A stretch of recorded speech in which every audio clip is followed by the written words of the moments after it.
주몽의 어머니 유화 부인, 왜 역사는 그녀를 지웠을까? 한 여인이 알을 품고 있었습니다. 세상 모두가 그 알을 깨뜨리려 했지만 그녀는 끝까지 지켜냈습니다. 그 알에서 나온 아이가 훗날 고구려를 세웠습니다. 하지만 역사는 그 어머니의 이름을 거의 기억하지 못합니다.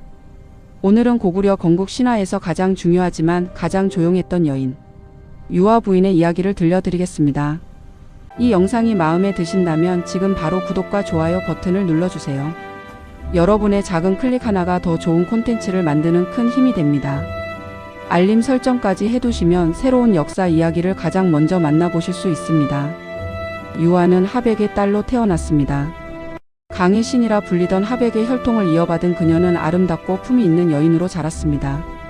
당시 사람들은 자연을 신성하게 여겼고 물은 생명의 근원으로 숭배받았습니다. 하백의 딸이라는 것은 단순한 혈통이 아니라 신성한 존재로 인정받는다는 의미였습니다. 고대 사회에서 물의 신 하백은 막강한 권위를 지녔습니다. 농사를 짓고 살아가는 사람들에게 물은 곧 생명이었고 하백은 그 생명을 관장하는 신이었습니다. 그의 딸 유화는 태어날 때부터 축복받은 존재였습니다. 유화는 아버지의 보호 아래 평화로운 나날을 보냈습니다. 강가에서 뛰놀고 물의 흐름을 관찰하며 자연과 하나 되는 법을 배웠습니다. 그녀는 물의 언어를 이해했고 계절의 변화를 읽을 줄 알았습니다. 주변 사람들은 그녀를 공경했습니다. 유화가 지나가면 사람들은 고개를 숙였고 그녀의 말 한마디는 예언처럼 받아들여졌습니다. 그녀의 삶은 예측 가능했습니다. 언젠가 좋은 배필을 만나 가문을 이을 것이고 하백의 혈통은 계속 이어질 것이었습니다. 평화롭고 존경받는 삶. 그것이 유화에게 예정된 미래였습니다. 하지만 운명은 그녀에게 전혀 다른 길을 준비하고 있었습니다. 그 길은 영광과 고통이 함께하는 결코 평범하지 않은 여정이었습니다. 유화는 아직 몰랐습니다. 자신이 단순한 하백의 딸이 아니라 한 나라의 어머니가 될 운명이었다는 것을.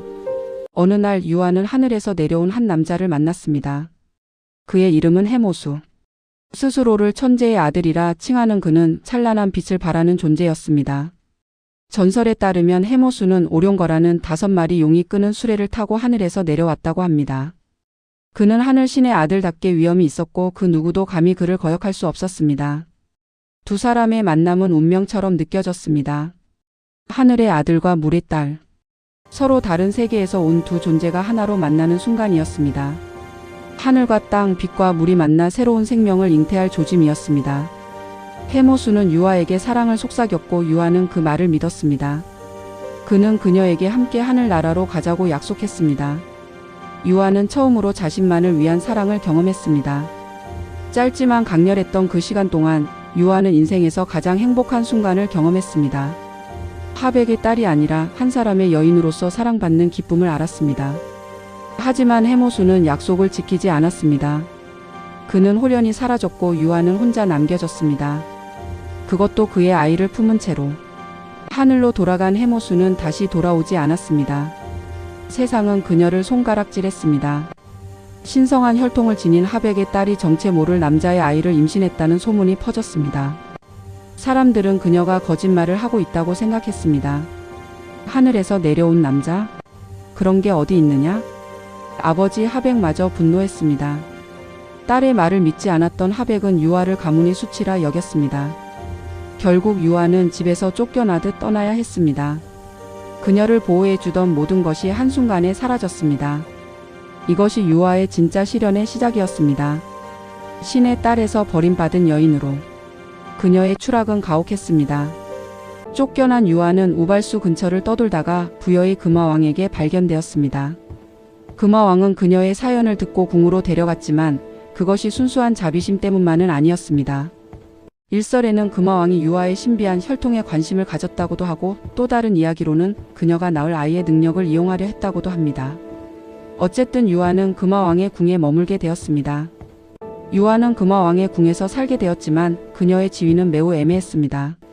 왕비도 아니고 그렇다고 평범한 신하도 아닌 어중간한 위치였습니다. 사람들은 그녀를 경계의 눈으로 바라보았습니다. 더 큰 문제는 임신이었습니다. 유화는 사람이 아니라 알을 낳았습니다. 큰 알 하나가 유화의 몸에서 나왔습니다. 사람이 알을 낳는다는 것 자체가 당시로서는 불길한 징조로 여겨졌습니다. 금화왕의 아들들, 특히 대소, 태소는 그 알을 매우 두려워했습니다. 그들은 아버지에게 알을 없애버리라고 간청했습니다. 저것은 분명 괴물이 될 것입니다. 우리 부여를 위협할 것입니다. 궁의 신하들도 같은 의견이었습니다. 저 알에서 무엇이 나올지 아무도 모릅니다. 재앙을 부를 것이 분명합니다. 지금 당장 없애야 합니다. 금화왕은 신하들의 압박에 못 이겨 알을 버리도록 명령했습니다. 알을 마구간에 던졌습니다. 그런데 신기하게도 말들이 그 알을 피해갔습니다. 밟을 수 있었지만 밟지 않았습니다. 다시 알을 들판에 버렸습니다. 하지만 짐승들이 그 알을 에워싸고 보호했습니다. 심지어 새들이 날아와 날개로 알을 덮어 주었습니다. 산속 깊은 곳에 버려도 마찬가지였습니다.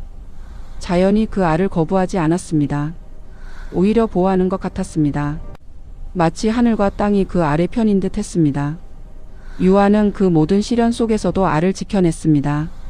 매번 알을 찾아와 품에 안았습니다. 아무도 보지 않는 곳에서 알을 쓰다듬으며 속삭였습니다. 걱정하지 마라. 어머니가 지켜줄게.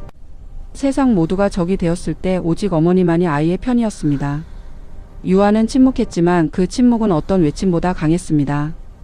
그녀의 사랑은 세상의 모든 거부보다 더 단단했습니다. 드디어 알이 깨졌습니다.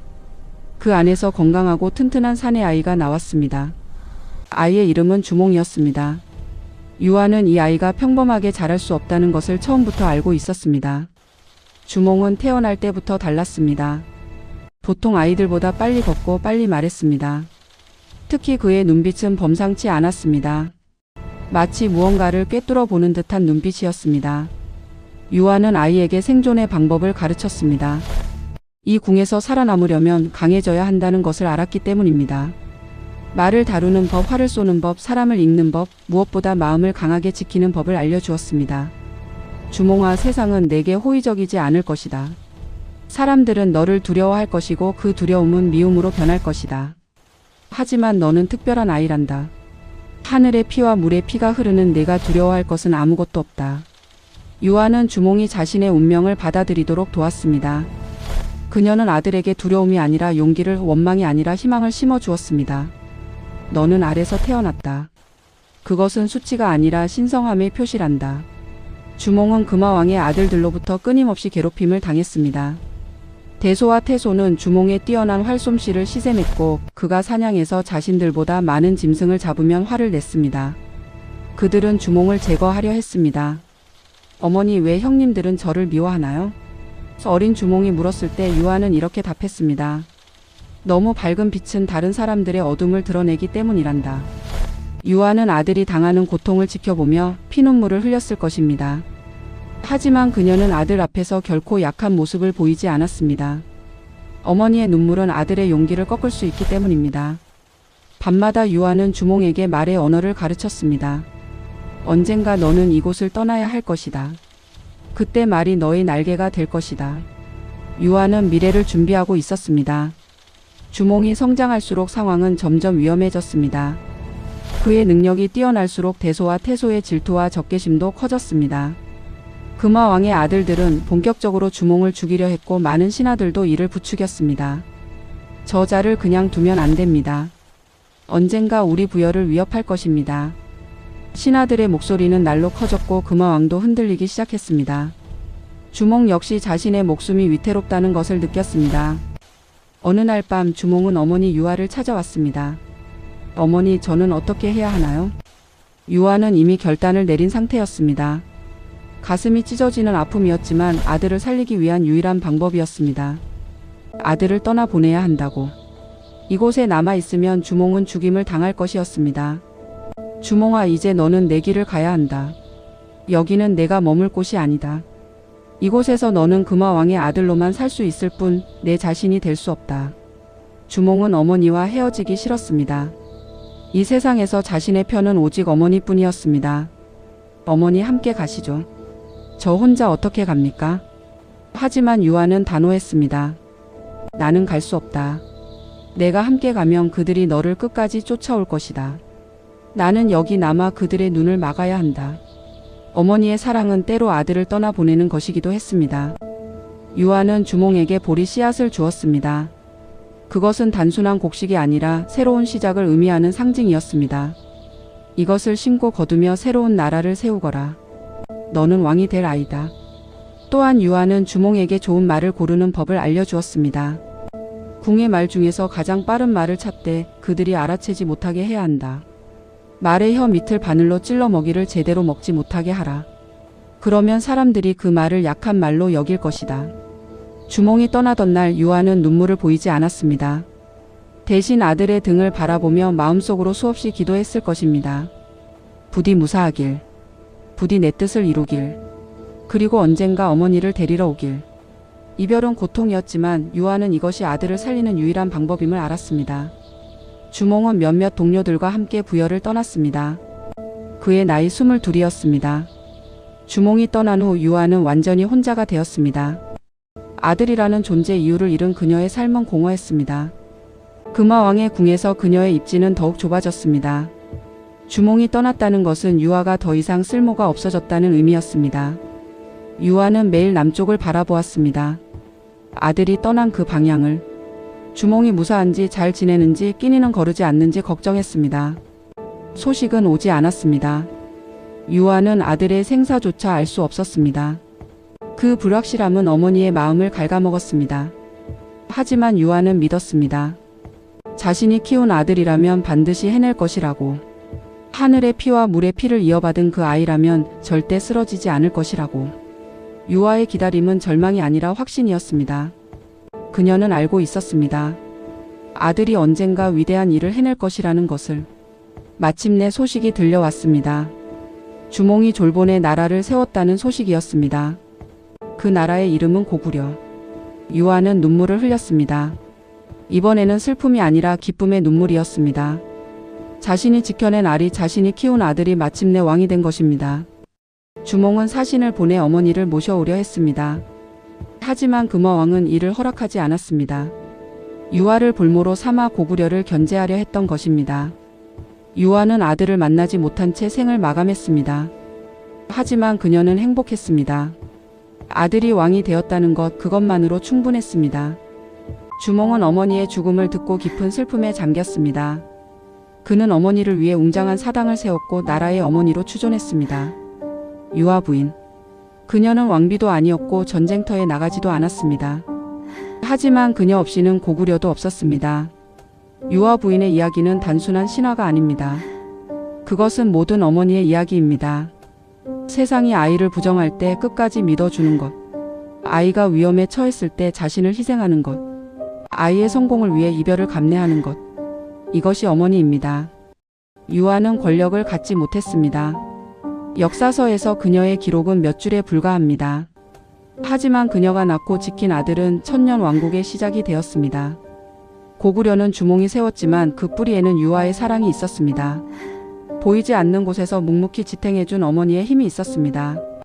오늘날 우리가 고구려를 기억할 때 유아 부인도 함께 기억해야 합니다. 역사를 만드는 것은 영웅만이 아니라 그 영웅을 키워낸 어머니들이기 때문입니다. 유아 부인. 그녀는 전쟁을 하지 않았지만 나라를 낳았고 왕이 되지 않았지만 왕을 만들었습니다. 그녀의 이름은 조용하지만 그 울림은 천년을 넘어 지금까지 이어지고 있습니다. 유아 부인의 이야기 어떠셨나요? 역사 속에서 조용했지만 강했던 여인의 이야기를 함께 나눌 수 있어 기뻤습니다. 이 영상이 의미 있으셨다면 구독과 좋아요 그리고 댓글로 여러분의 생각을 들려주세요. 다음에는 더 흥미로운 역사 이야기로 찾아뵙겠습니다. 감사합니다.